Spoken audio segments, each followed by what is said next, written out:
o tɛ bɛɛ ye ko ni cɛ min fana application sigi a ka muso telefɔni kɔnɔ muso n'a ka balimasuru dɔw bɛ kuma don sani ka nin jaabi hadamadenw ye sabali aw ma sigi yan mɔgɔ si contrôle la parce que muso dɔw b'a fɔ m'a fɔ muso bɛɛ dɛ muso ɲumanw bɛɛ kuma n'an y'a jaabi u yɛrɛ y'a dɔn a jaabi n'u derela ye jaabiw bɛ wulu musow de kan o u bɛ nisɔndiya na u bɛ jɛ n'a ye jaabi bɛ cɛw de kan o u bɛ nisɔndiya na u bɛ jɛ n'a ye o de ye muminiya ye fala wa rabbika la yu'minuna hatta yuhakkimuka fi ma shajara bainahum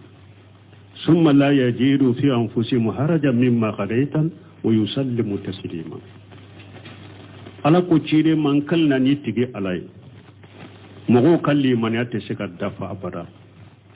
honnu ye nyugon soso minna u kana kiri tige efe awa ni ye kiri min tige fana u ka jeni ni kiri nye awa kiri tigeli hari na ya soro kiri madiya minna akana toro kirin tigeli kaje u kaje ni kirin tigeli ye kwani sonjane kela fulana har kiri madiya minna ikana toro kirin kani toro awa sabana wa yusallimu taslima iki yere koro dambe kiri min fora ikate ala ko ni sabama dafa mogo malaika mu'mina madafa na ye nyogon soso minna akata aye nyogon soso minna kata kiri tige cidenfe ciden yere te balo la sisa akari sa sahalunde be bo ni eye nyinin kalike ika nyinin kali jabira ni ciden ka hadisa sahale wunye ni ye mu'mini dafalenye ala ye min bilika jeni nyinin kali njabuye a jabira ni hadisa salu jena ye kele fulanna kani toro sabana yi kolo ikake ninde wajibe mu'mini ka me naw yere ye nyinin kalu nate o jabira ni delela wude o jabu fana ba toro fo do ba fo ko ne konite tandi muso ma yere de ne te nyinin kali nunu jabunu nyere koy nyinin kali ni ne ba jabi parce que u te nyinin kali supposé anna fo o nyinin kalu jabira aw nye kaba doni kaba nyuma yo jabi aw nye kaba ni delela wuye qur'an ayaw ni hadisaw donc on fana bo qur'an ayaw no hadisaw de fonye o te comme ko on te tandi muso ma yere de to ube ambe muso contrôle o te o anta nyere jani mogo koso koy ka kiri dia ela kantane kata nyere jani ka fion fola ka dina kono kombe kiri dia ela kasro ote ne kata nyere jani kama ote sika ke koy parce que ne ba do mbe sigi minna ya mbe nyini ka bela fengo fenni ne dade bafo mba do ndale mbala ala bi nyini ka bela de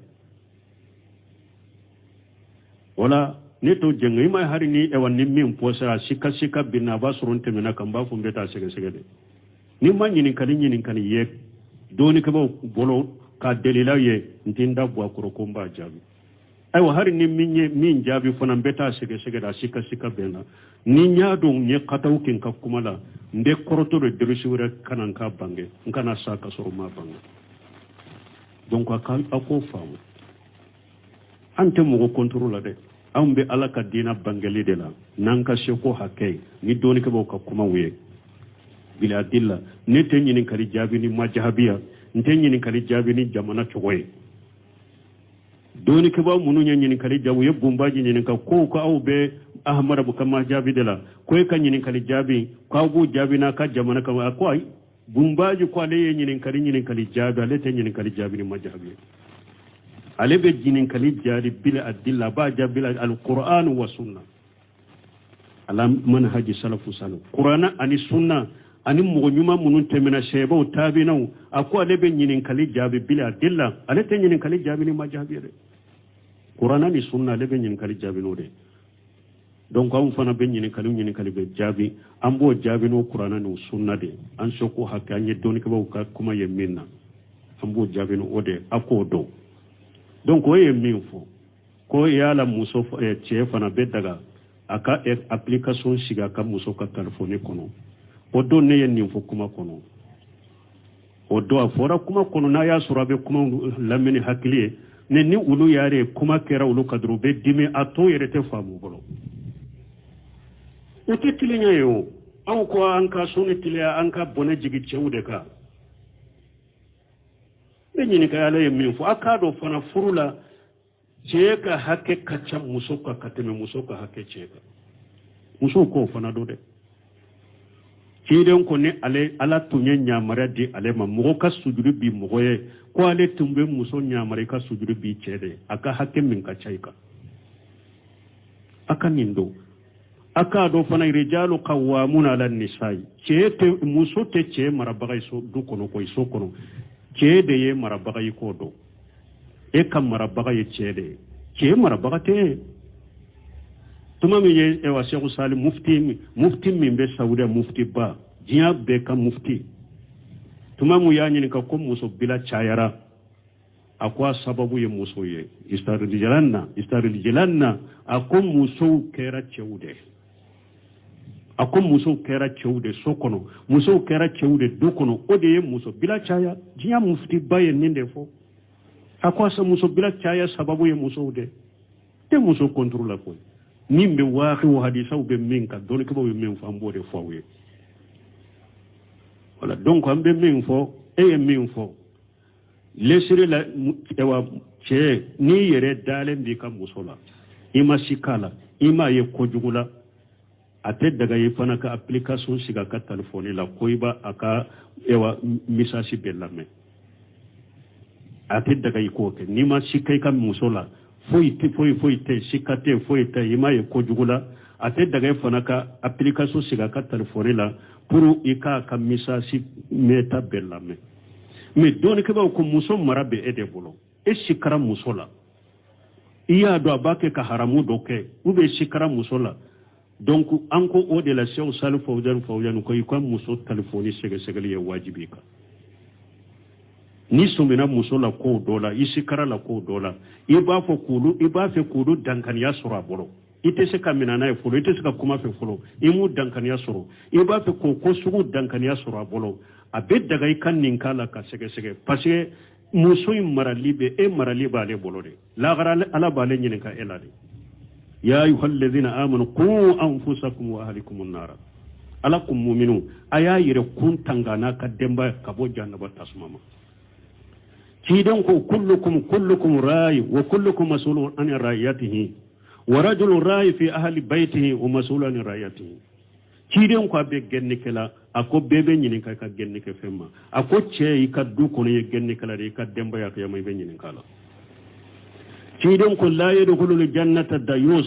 ako dayusu te do ar janna kono uko dayusu e jumae ako alladhi yaqurru sufi ahlihi ako mugomi e yere nyaabi musola e nyaabi ka demba ya la bake ka fojugo ke ya sabata ko ite kuma ita balala ite do ar janna alebe se ka eto yere ma chugodi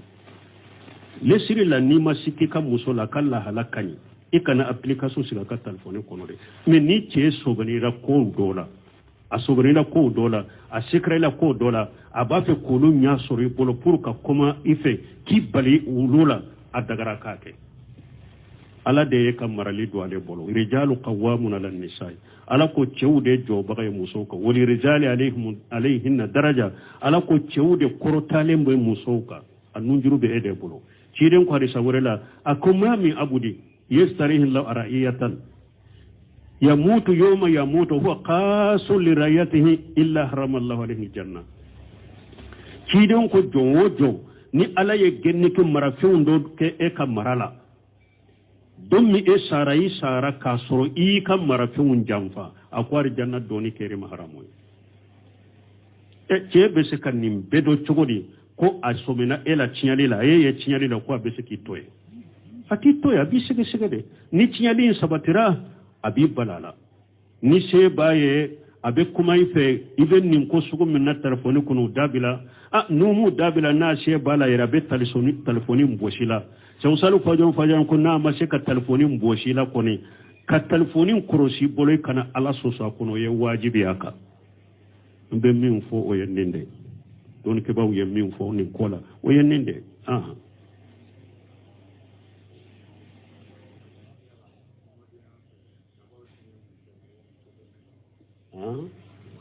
ko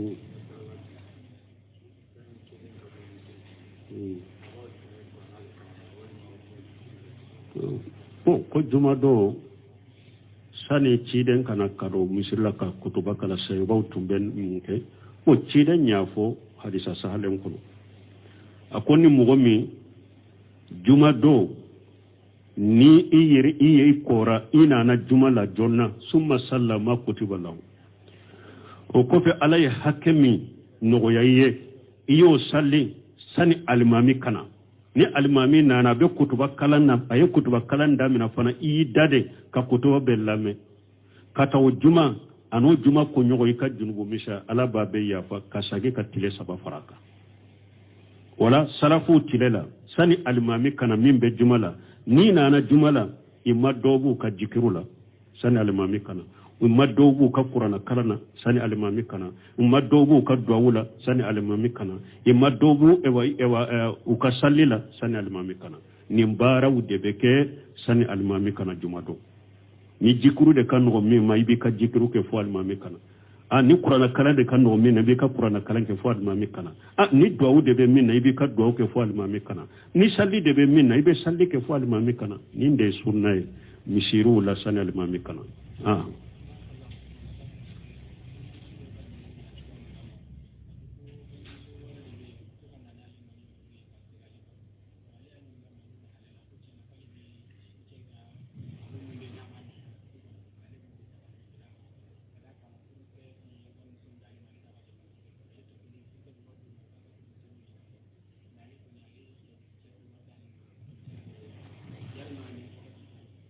mo ko doko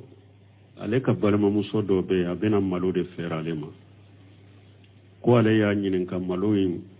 nchogola ko ale ka chede ka malo do che ka malo min be sokono balo malo ko ode do ko abe ode dota kana to ka fere ko pasige ko ale che ale ewa to nyogo muso yin ko chebe wori doma oba ka commission ke ko mi ate wori di ale manaba ka commission ke ale fana be malota kana fere balima muso eyere ya fo chogo minni chogo de la tête daga yede na ya suru ce yi ka wajibi de bali ikan na fakati nyere de te dima na fakati de te dima na fakati min bini de umbo hindu na na chide nyinen ka wala abu sufyan muso anana chide nyininka ako ale cheye bakilude ate fendi ale ma mimba de umbo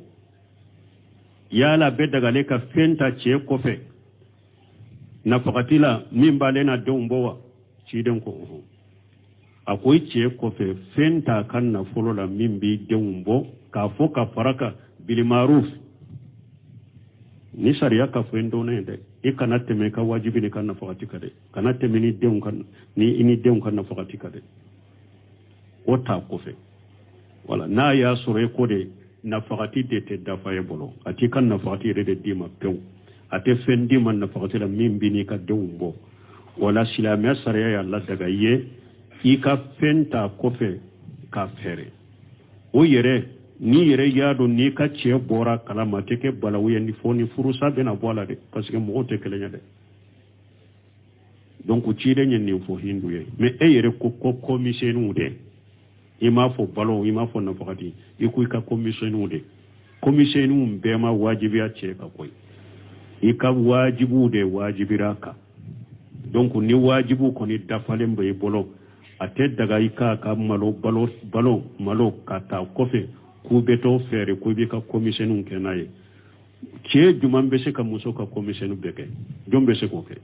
hari masakete se ka muso ka commission beke dambe commission la donc ate daga ikika che ka malota kofe kata fere ni chokola muso min bake ka sabolo ni e yere yen nindo wala ta'awanu alal birri wal ismi ala ko kana wala ta'awanu alal ismi wal udwan ala ko kana nyogon de me junubuni ya dala ne yere ya nyinin ka kaba ya fu yen nin togola ko nan jiya kai ka fu nin to yen nin tebeye ni kan na fakati be da fa ye kaba ato ifana ka nyinen kai ka commission wala na ye min dima fule na ma min dima odo me kanam am kamalota ko fe kanu o fere o manyi o foye na ya dabila fule na ma dabila ika fo chiala nete seka usai bolon nin kanka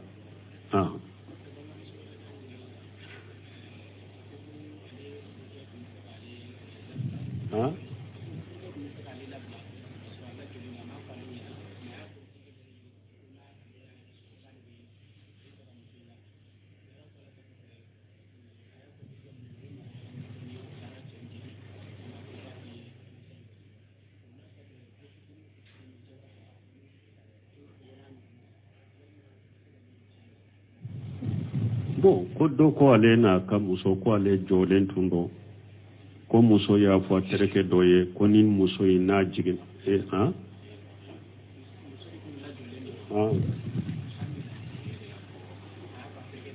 ni mo de fo ko do ka muso jolen tundewa muso jolen tundo muso ko ale chede ya fo tereke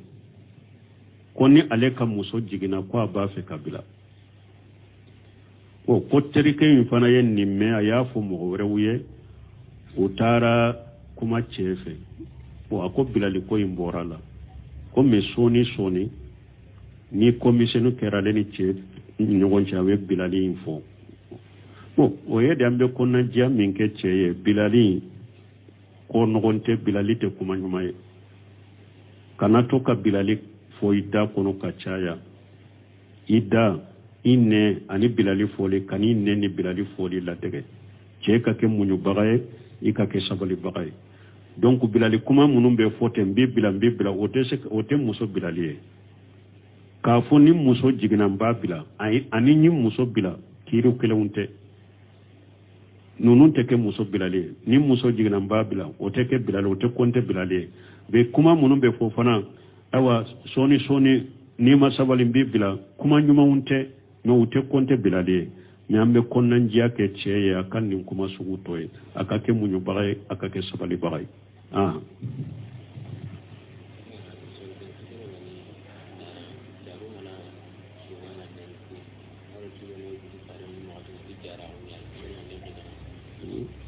bon ko ni delikɛlaw y'u deli an tɛ ninnu fɔ an y'o de fɔ an ko ka to ka mɔgɔw kɛlɛw k'o fɛ an t'o kɛ ko ni delikɛlaw y'u deli k'u so ko dɔw ko o delikɛla sugu tun bɛ cidenw tile la ciden ko Kabisatu ma a ko i k'a dɔn delili tɛ daga fo fɛn saba ka mɔgɔ deli ka bololafɛnw na a ko Kabisatu ma delili tɛ daga fo fɛn saba rajulu tahammala hamalata fɔlɔ mɔgɔ dɔ ale nana jamakulu fila la silama jamakulu fila b'a kɛ ka kɛlɛ ou bien silama fila b'a kɛ ka kɛlɛ wari ko dɔ kama a ko a ye nin kɛlɛ in to ye wari a bɛ ɲɔgɔn na wari min nɔfɛ ne b'a sara a kana kɛlɛ wari nɔfɛ ne bɛ wari in sara a ye nin kɛlɛ in bila ciden ko hari n'a y'a sɔrɔ nin tigi ye setigi de nafolotigi de don a dagara a ka delili kɛ a ye nin wari min lahidu ta fo ka t'o sɔrɔ ka t'o sara delili dagala nin na parce que nin ye nin kɛ silama manton bɛɛ de delili dagara nin ye a filanan mɔgɔ a ka nafagati yɛrɛ de t'a bolo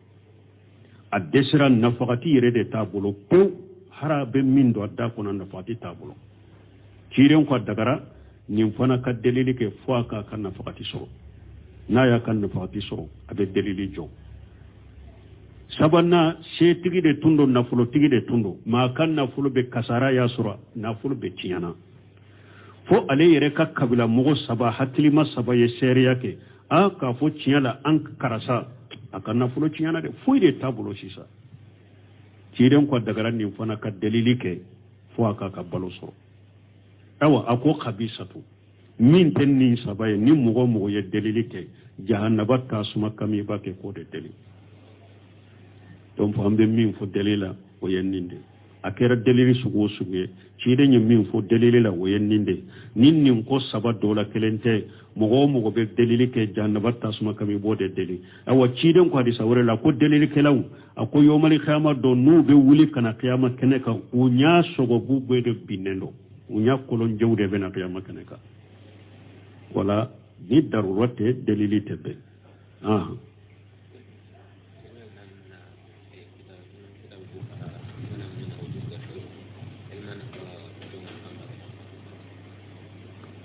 bon koni mogo min ni e b'a fɛ ka sunna kitabu aqida kitabu kala e b'a fɛ k'u ta teretigiw la u b'u kala cogo di bon o sugu a ka ɲi de ne b'a fɛ ka kala aqida karamɔgɔ min na parce que hadamaden ka karamɔgɔ o de b'i ka niveau dɔn o de b'i ka hakili degere dɔn e bɛ kala karamɔgɔ min fɛ a b'i dɔn kaba a b'i hakili dɔn kaba a b'i ka mustawa dɔn i bɛ degere min na a b'o dɔn wala o de bɛ se ka i ka kitabu fɔ ye e bɛ lahala min na sa e kan ka nin kitabu de kala donc o de bɛ o yira i la mais gorobali kɔni la bon kitabu kan ka kala cogo min ayiwa ni Cheikh Salifu Fawzani y'a fɔ olu ka jamiw kɔnɔ tun bɛ aqida kitabu kala cogo min a ko ayiwa i bɛ salasatu usulu ninnu kala salasatu usulu i bɛ olu kala o kɔfɛ qawaidul arba'u ninnu bɛ olu kan nawaqidul islam i bɛ olu kala kasifu subuhat i bɛ olu kala ni olu bɔra yen kitabu tawhid Muhammad ibn Abdul Wahhab an bɛ kitabu min derisu kan i bɛ olu kala ni o bɔra yen aqidatul wasatiyya Sheikhul Islam Ibn Taymiyyah fi asma'i wa sifat i bɛ olu kala ni o bɔra yen min ye al aqidati tahawi i bɛ o fana kala donc a ko olu ka jamiyaw la olu ka karamɔgɔw ye aqida kitabu teretigiw olu ye nin cogo de la u tun b'u kala nin cogo de la ka taa donc wala ye ale gorobali min fɔ ka taa mais ni e bɛ karamɔgɔ dɔ de bolo olu bɛ jamiya dɔ de la i kan ka kitabu min kala ka taa olu de bɛ ka niveau ni ka lahala de olu de kan k'olu fɔ ye subhanaka allahumma rabbana bihamdika ashhadu an la ilaha illa anta astaghfiruka wa atubu ilayk an ye ɲininkali min jaabi ko muso i kan'i ka cɛ ka telefɔni kɔnɔna lajɛ o tɛ bɛɛ ye ko ni cɛ min fana ye application sigi a ka muso telefɔni kɔnɔ muso n'a ka balimasuru dɔw bɛ kuma don sani ka nin jaabi hadamadenw ye sabali aw ma sigiya mɔgɔ si kɔntoro la parce que musow dɔw b'a fɔ m'a fɔ muso bɛɛ dɛ muso ɲumanw bɛɛ kuma n'an y'a jaabi u yɛrɛ y'a dɔn a jaabi n'u dɛrɛla ye jaabiw bɛ olu musow de kan o u bɛ nisɔndiya na u bɛ jɛ n'a ye jaabi bɛ cɛw de kan u bɛ nisɔndiya na u bɛ jɛ n'a ye o de ye muminiya ye fala wa rabbika la yu'minuna hatta yuhakkimuka fima shajara bainahum thumma la yajidu fi anfusihim harajan mimma qadayta wa yusallimu taslima ala ko cire man kalna ni tigi alai mogo kalli man ya te se ka dafa abada fonnu ye ɲɔgɔn sɔsɔ min na u kana kiiri tigɛ e fɛ awa ni ye kiiri min tigɛ fana u ka jɛni ni kiiri ɲɛ u ka jɛni ni kiiri ɲɛ awa kiiri tigɛli hari n'a y'a sɔrɔ kiiri ma diya min na a kana tɔɔrɔ kiiri tigɛli ka jɛ u ka jɛni ni kiiri tigɛli ye ko nisɔndiya ni kɛla fulana hari kiiri ma diya min na i kana tɔɔrɔ kiiri ka n'i tɔɔrɔ awa sabana wa yusallimu taslima i k'i yɛrɛ kɔrɔ dan bɛ kiiri min fɔra i k'a kɛ ala ko ni saba ma dafa mɔgɔ la i ka muminiya ma dafa n'a ye ɲɔgɔn sɔsɔ min na a ye ɲɔgɔn sɔsɔ min na a ka taa kiiri tigɛ ciden fɛ ciden yɛrɛ tɛ balo la sisan a ka hadisa sahalinw de bɛ bon ni e ye ɲininkali kɛ i ka ɲininkali jaabira ni ciden ka hadisa sahalinw ye n'i ye mumini dafalen ye ala ye min bili ka jɛni ɲininkali in jaabu ye a jaabira ni hadisa sahalinw jɛn'a ye kɛlɛ filanan ka ni tɔɔrɔ sabanan i kɔlɔ i k'a kɛ nin de wajibi ye mumini kan mais n'aw yɛrɛ ye ɲininkaliw naatɛ o jaabira ni dalilaw de o jaabiw fana b'a tɔɔrɔ fo dɔw b'a fɔ ko ne kɔni tɛ tan di musow ma yɛrɛ dɛ ne tɛ ɲininkali ninnu jaabi ni yɛrɛ ye koyi ɲininkali ni ne b'a jaabi parce que aw tɛ ɲininkali si pose an na fo o ɲininkaliw jaabira aw ɲɛ kaba dɔnni kaba ɲumanw y'o jaabi aw ɲɛ kaba ni dalilaw ye kuranɛ ayaw ni hadisaw donc anw fana b'o kuranɛ ayaw n'o hadisaw de fɔ ɲɛ o tɛ komi ko anw tɛ tan di muso ma yɛrɛ de fɛ ou bien an bɛ muso contrôle la o tɛ o an t'an yɛrɛ jani mɔgɔ kosɔn koyi ka kiri dia ela kantane katanyere jani ka fion fola ka dina kono kombe kiri dia ela kasro ote ne kata nyere jani kama ote siga ke koy parce que ne ba dum be sigi minna yambe nyini ngabela fengo fenni ne dade bafo mbado ndale mbala ala bi nyini ngabela de wala ne to jenga ima hari ni ewan ni min posa sika binna basurun temena kamba fu beta sege de ni man nyini kani ye doni ka bolo ka delila ye ntinda bo akoro komba jabi ay wa hari ni min jabi fona beta sege da sika